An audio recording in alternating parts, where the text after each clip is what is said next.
Hi everyone. Today I'll be showing you how to add some aesthetic value to your game, meaning let's make the game look much prettier.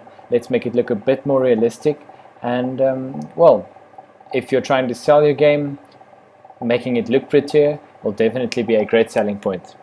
Okay, so first up we're gonna add some image effects. Wait, let me first show you the scene I've created. So I've set up this simple little, I call it the hidden lake.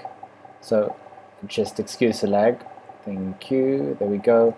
So I've got a little fire clearing, and if I walk through here, there's a lake, some hills, trees, bushes, water, and the sun.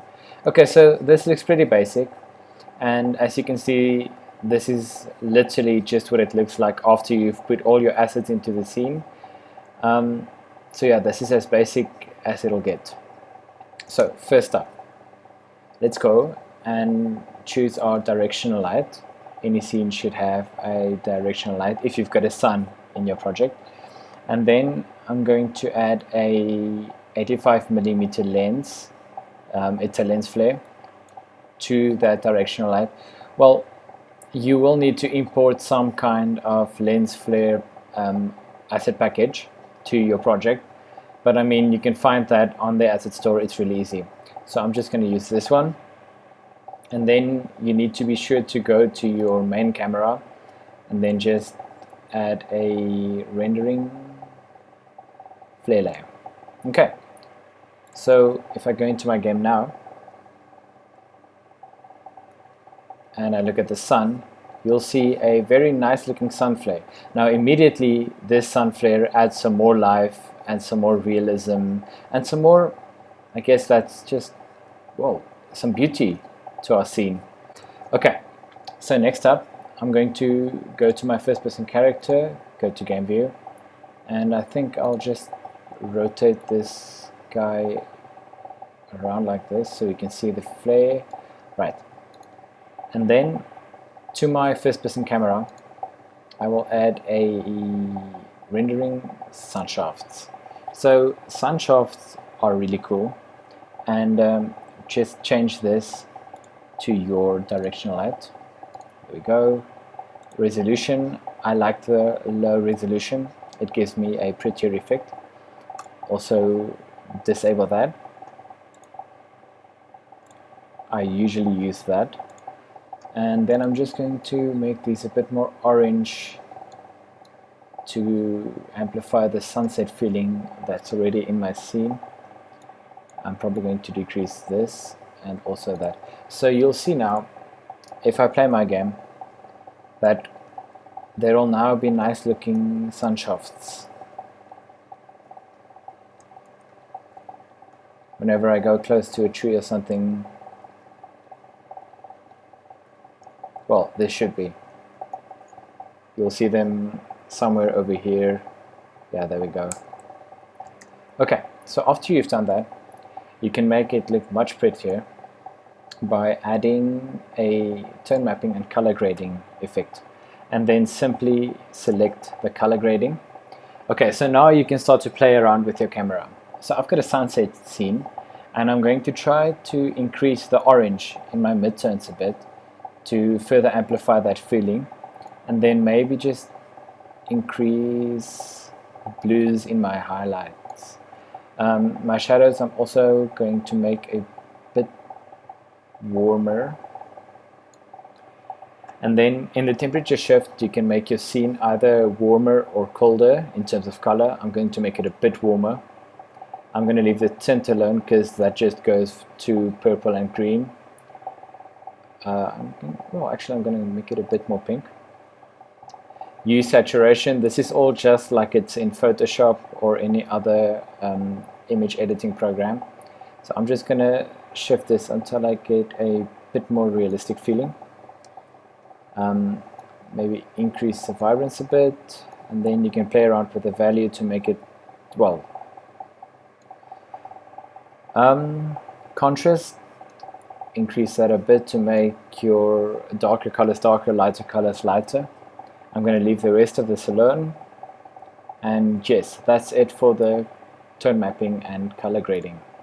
Okay, next up I'm going to add a vignette. I love vignettes. Vignettes make everything look cooler. So I'm just going to increase the vignette value and maybe just blur the corners a bit. That looks really cool. And then lastly, I'm going to add an optimized bloom.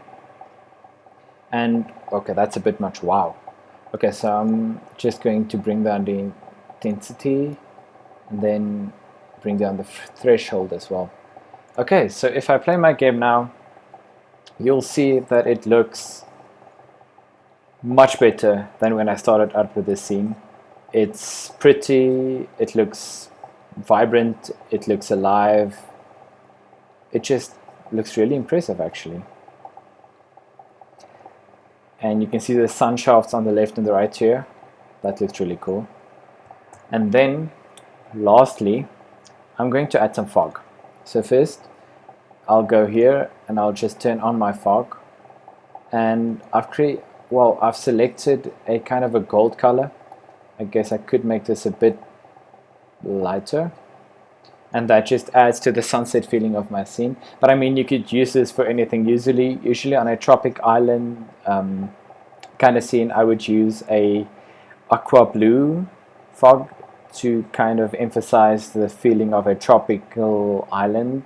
And then for a jungle scene, you would obviously use some green to just emphasize the undergrowth and the humidity and that kind of thing. So I've got that fog, but then there's something else you could also do. I'm going to add some, it's not here, sorry, let me just find that quickly. Where is it now?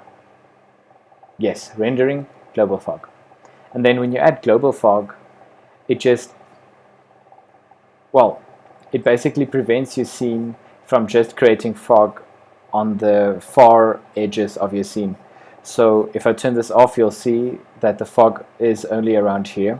But if I turn this on, it gives it a much more natural look. So, and I usually use radial distance as well, and then just bring this down a bit. And there we go. So now if I play my scene, now it looks really alive, it looks realistic, it looks, well, it's got a really high aesthetic value. It simply looks like a place that I would like to walk around in all day. So yeah, that's basically it. Let me just do a before and after. So no sun flare, no sun shaft, no bloom, no vignette, no tone mapping, and no global fog. And then I'll also turn off this fog. So here's the scene before we started making it look better. It's really basic, it's really boring, it's really bland. And then I'll just turn on the fog back here, turn on my flare, sun shaft, bloom, vignette, tone mapping, and global fog. This is now the scene with all the effects added. I've got my lens flare, sun shafts, global fog, bloom, vignette, everything in here. And if this was a game, I think that in terms of graphics, this would be ready to ship. So yeah, thanks for watching. Remember to vote and subscribe, and I'll see you next time.